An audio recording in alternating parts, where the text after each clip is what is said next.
बंगाल को ममता के गुंडों ने जलाया, मोदी शाह के प्लान ने दंगाइयों को हिलाया। वक्फ पर लड़ाई, आखिर किसने हिंसा भड़काई? जला मुर्शिदाबाद, सुलगी सियासत, अब आएगी आफत। मोदी शाह ने संभाली कमान, कट्टरपंथियों में घमासान। बंगाल जल रहा है, बंगाल चीख रहा है, बंगाल खून के आंसू रो रहा है। वजह है वक्फ कानून, वो कानून जिसे केंद्र सरकार ने लोकसभा और राज्यसभा से पास कराया है, लेकिन फिर भी सुलगते बंगाल में मौत का तांडव हो रहा है। ये तस्वीरें पाकिस्तान या फिर बांग्लादेश की नहीं है, ये तस्वीरें दीदी के बंगाल की हैं। वो बंगाल जो आज हिंदुओं के लिए काल बना हुआ है, जहां से हिंदू पलायन कर रहे हैं और सियासतदान सियासी रोटियां सेकने का काम कर रहे हैं। चलिए पहले आप सिलसिलेवार तरीके से समझिए कि बंगाल में अभी तक क्या क्या हुआ है। बंगाल में अब तक क्या हुआ? वक्फ कानून के खिलाफ हिंसक प्रदर्शन, हिंदुओं की दुकानें, गाड़ियों में आग लगाई।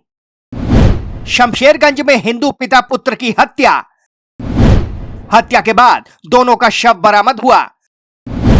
गोली लगने से एजाज अहमद की मौत।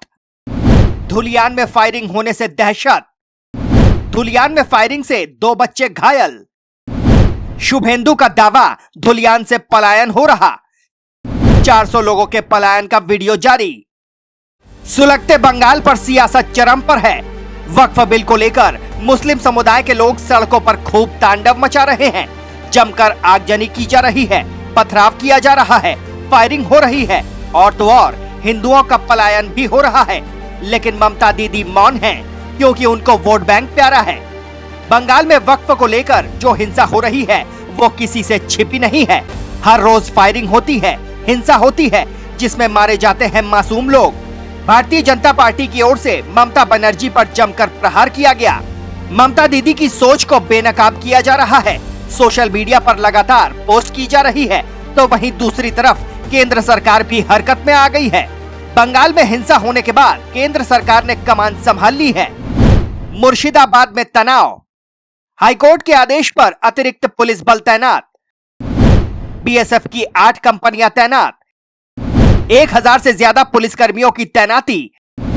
अब तक 150 से ज्यादा उपद्रवी गिरफ्तार। हिंसा में अब तक 3 लोगों की मौत। केंद्र सरकार ने तमाम अधिकारियों को मौके पर तैनात कर दिया है और साथ ही दंगाइयों का इलाज करने के सख्त आदेश भी दे दिए हैं।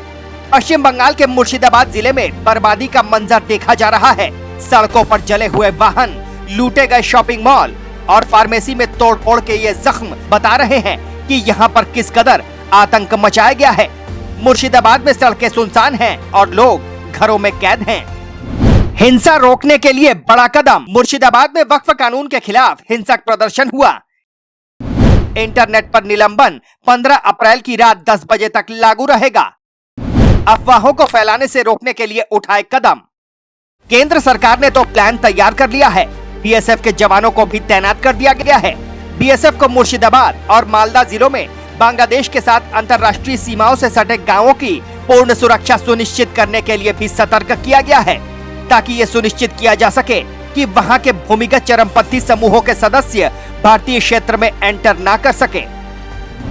कट्टरपंथियों के डर से हिंदुओं का पलायन, बीजेपी का दावा, बढ़ गई टेंशन। आखिर बंगाल में हिंदू सेफ क्यों नहीं? तो वहीं दूसरी तरफ भारतीय जनता पार्टी की ओर से बड़ा दावा किया गया है। बीजेपी ने वीडियो शेयर करते हुए यह दावा किया है कि हिंसा से प्रभावित लगभग 500 हिंदू पलायन कर गए हैं। उन्होंने भागीरथी नदी पार कर मालदा जिले में शरण ली है। शुभेंदु अधिकारी की ओर से बड़ा दावा किया गया है कि कट्टरपंथियों के डर से लोग भागने को मजबूर हैं। कई लोग झारखंड भी गए हैं।